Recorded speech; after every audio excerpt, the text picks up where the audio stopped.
drumroll please for my bullet journal for the second half of 2023, and here she is. This is the Suki Nara edition by Notebook Therapy, and I'm obsessed. The cover is so pretty with the deer, and of course brown is my favorite color, so it just seemed like a great journal to pick out, and I'm super excited to just crack open the pages and start setting up my 2023 bullet journal for the second half of this year. I'm starting out with the name page as always and writing my name Sophie on the front cover. I decided to add a motif of leaves. So, let's just get into this. Basically, I always try to add a little bit of color into my opening BUJO theme, so to speak, because when I first started bullet journaling 3 or 4 years ago, I had really minimal opening pages and I wanted them to be perfect, which is why I didn't go too far out of my comfort zone, but that also meant that I was super bored with them. So in the past couple of years, I've been experimenting a lot with adding more color and more design into my opening bullet journaling pages, and I think I've been quite rewarded for that. However, I always want to make sure that my themes kind of match with the cover page. The cover of my journal, because that's just super aesthetic to me and I like how everything matches. So for example, for my bullet journal setup for the first journal of 2023, I had a peachy and pinky flowers theme, and that kind of matched the orange cover with the flower on it. And so of course, with the baby deer on the cover of the Nara journal, I wanted to do something related to deer. And so on the front cover here, I am drawing a deer. And actually, I did a reindeer theme in my bullet journal for December of 2022. If you haven't watched that video, it'll be linked down below for you to go check it out. But I didn't want to go as much in detail here as I did then, so I'm actually just doing a silhouette.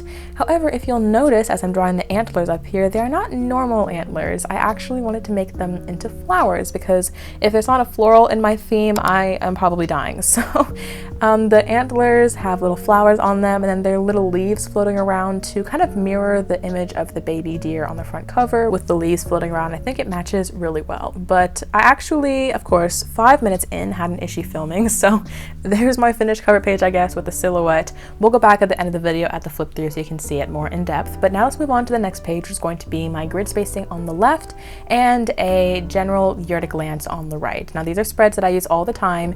Well, okay, that's not true. I don't really come back to them very often, and I was seriously debating just not even putting these in at all.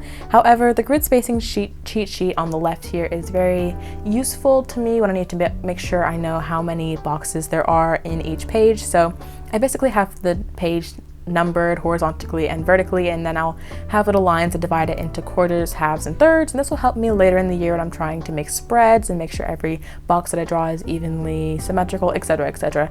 I am definitely not the first person to create this grid spacing sheet idea, so I'm sure you've seen it before. And then on the right, this is a year at a glance page, and I'm being totally honest here, I'm only creating this because it looks pretty. I love seeing all the calendars like this, and it also is nice to go reference back, especially when I'm making little calendars in my actual journal throughout the months. However, this does indeed kill my hand because I did do all of those by hand. I'm not using stickers or stamps or anything. I wrote down every single number for every single day of the year. And you'll notice I also started in July because this journal is starting in July, and I went to all the way of June of 2024. So I'm actually going to be looking ahead the next 12 months. It's not a year at a glance of 2023.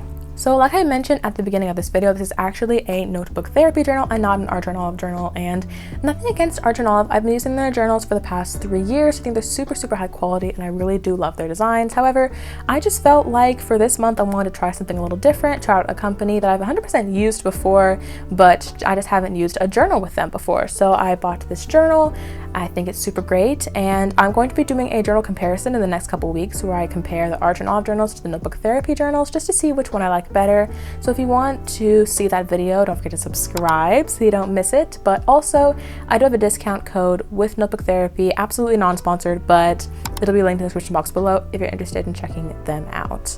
Like I said, to kind of mimic the designs on the front cover, I really wanted to make it seem like there were leaves floating down and swishing through the air. And so I drew these leaves on these different positions and tried to make it look like they were going in wisps of wind. And then of course I added sparkles because it's not a bullet journaling page by Sophie Winston.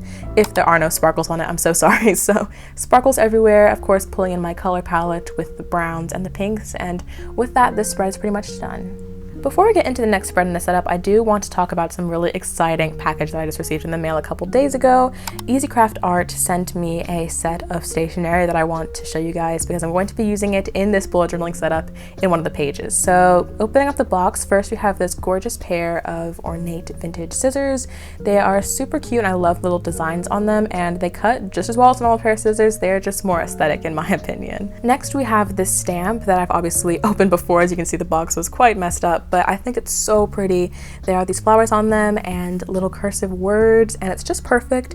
You can of course stamp it into an actual stamp pad, or you can use marker to color on the back of it. That could also work really well. Next is the set of postcards that can 100% be used as like ephemera in a journal if you want to paste this in, because I think the designs are super pretty. But I think this also could be used as real postcards if you wanted to send letters to one another, because of course they have the format on the back where you can actually write in them. So this is just a really nice set of letters to have on the side if you need them. Next is this pack of stickers that I think are absolutely gorgeous. Each of them are unique and they have this gold foil on them, so they are shiny. I love the vintage like butterfly flower designs, and I think they will go well with so many different bullet journal themes because there are a lot of colors available. And lastly, this is probably one of my favorite things I got in the package, is this set of paper. It's basically all like this light beigey gray paper, but they have different sections from dictionaries, books, recipe cards, letters, music, just all sorts of different random paper that could be great for tearing and putting into your journal, but not that you have to actually tear a real book. Because if you know me, I'm a book lover. That would hurt me deeply. Overall, I really love the stationery on Easy Craft Art's website, and if you want to check them out, I do have a link down in the description box below. Use code MINGO for 12% off your order, and I'm just super excited about this. But I will be creating a spread at the end of this video with all of their special stationery, so look out for that because it's one of my favorites. Before I get to that spread though, let's jump back into my setup. So here is the future log, and as you'll see, I'm only setting up for the next 6 months. This is also a spread that I was debating not putting in, but then I realized if I didn't have enough spreads, this video would be way too short, so I kept it in. But truly, I do use this spread occasionally just to kind of keep dates in mind that are coming up over the next 6 months. Now, I obviously can use my phone calendar, but I just usually lean to putting things in my journal anyway, since that's where all my planning usually happens. So I just have a calendar for each month from July to December, and then of course I have space at the bottom to put any birthdays, events, academic dates, stuff like that that I need to keep track of. This fall is going to be my first semester of college, which is very intimidating but also exciting, so I want to have a place just to generally keep in mind of future dates, and if I need to be any more specific or I don't have any room, I'll put it in my phone calendar / monthly calendars, etc. At the bottom here, I'm going to have spaces for statistics. This is something that I took out last setup, but I decided to bring it back in because I try not to look at numbers too much, but I do like to see how I grow. So I'm just going to be keeping in mind 3 statistics here. The first one is YouTube, the second one is Instagram, and the bottom one is just a cute little cameo. You can decide what you think about that last little image at the bottom there, and I will just say I do have a surprise coming soon in the next couple weeks, and you may want to keep your eyes peeled for that because I'm super excited about what I'm going to announce. But don't let me ramble on. You guys can just stay in suspense for the next few weeks.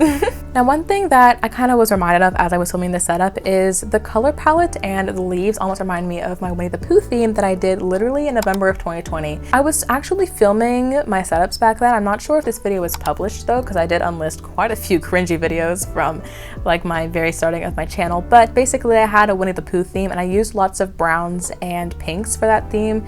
And honestly, it's one of my favorite themes, not because it was good, because it was kind of ugly, not gonna lie, but it's super nostalgic for me because Winnie the Pooh is one of my favorite like childhood characters, and so I adore that theme. And with the leaves floating around and the brown and pink color palette that I'm using here, it does remind me of that a lot. I'm glad that I leaned more into the deer, antler, flower, leaf thing than Winnie the Pooh, simply because I feel like Winnie the Pooh, especially with all their characters and storybooks, there's so much inspiration there that I can make an entire theme about it yet again. So I might pull back on Winnie the Pooh theme and like put it in my bullet journal later this year, but not as an opening spread because I really don't come back to these too often. And if I'm going to do Winnie the Pooh in my bullet journal, I want to be able to appreciate it for a full 30 days. Going on to the next page, this is going to be a goals check-in. So basically, I have a goals page on my Notion, and I have my Notion set up in a full video. I'll link it down below if you want to check it out. But I keep my goals in basically 5 categories, which is spiritual, personal, relationships, content/career, and academics. And I have a very detailed page on there where I go into all the goals and aspirations I want to do in each section and kind of track my progress through that.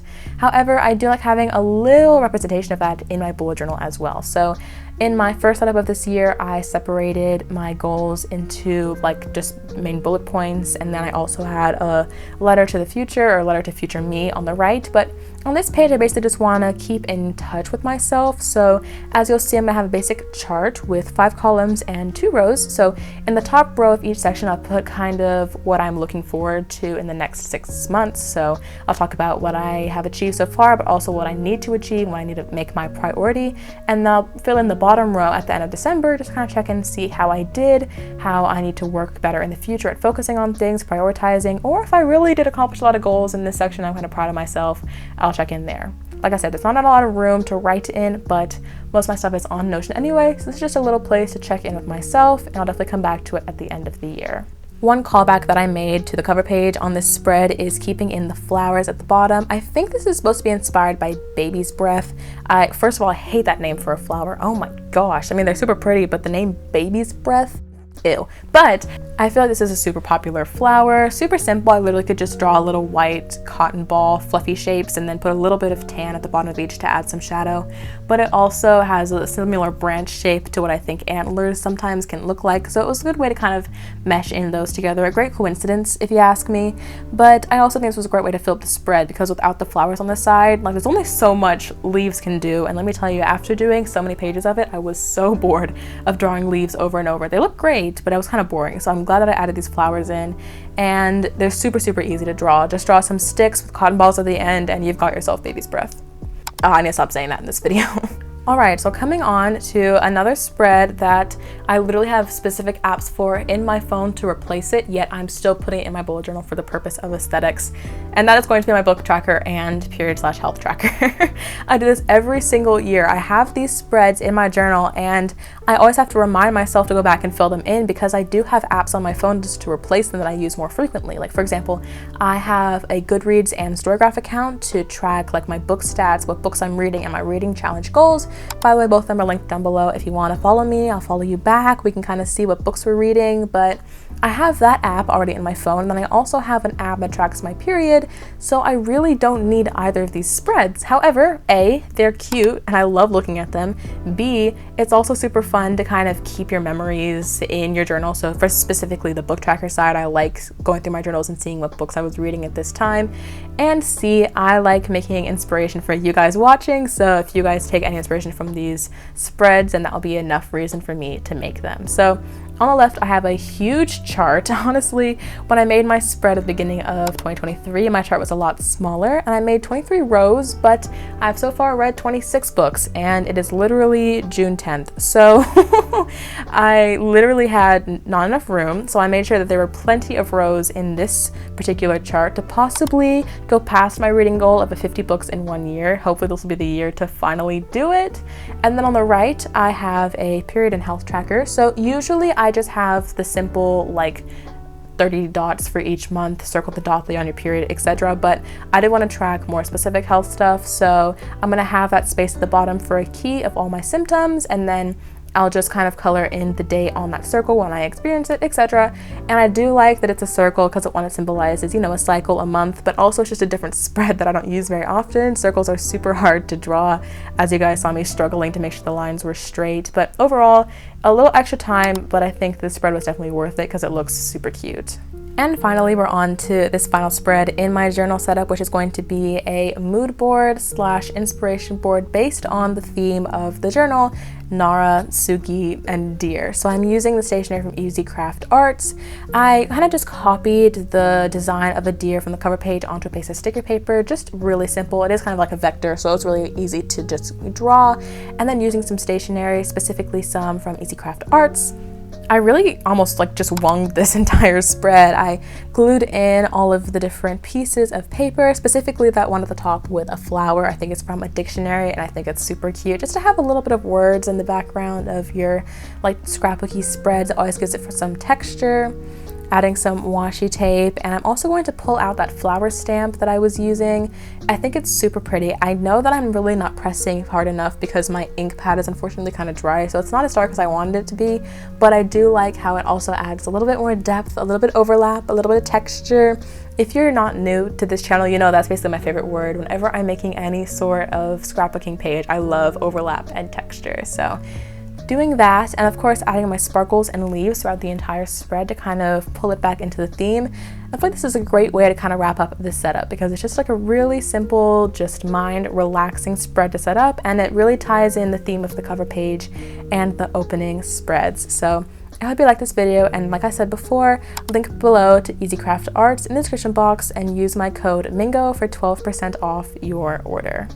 Wow, I've been talking for so long, so fast, but we are finally at the flip through. I really hope you guys enjoyed this video, got some good inspiration. These are always really stressful to film for me because obviously I want to make sure I'm providing good inspiration, and I'm going to be using this journal for the next 6 months, so it's got to be kind of cutesy, but I think the setup was really adorable. So as always, subscribe below because I post every week. You don't want to miss any bullet journaling, productivity, and coming soon, possibly book content. Like I said earlier, I do have a surprise the next couple weeks that I'm super excited to announce officially. So if you're on my Instagram, you may know a little bit of it. But yeah, socials down below, subscribe below, leave a comment, tell me what your journal is for the next 6 months of 2023, and check out this video on the screen here where I flipped through my entire 2023 bullet journal from the past 6 months. Love you guys.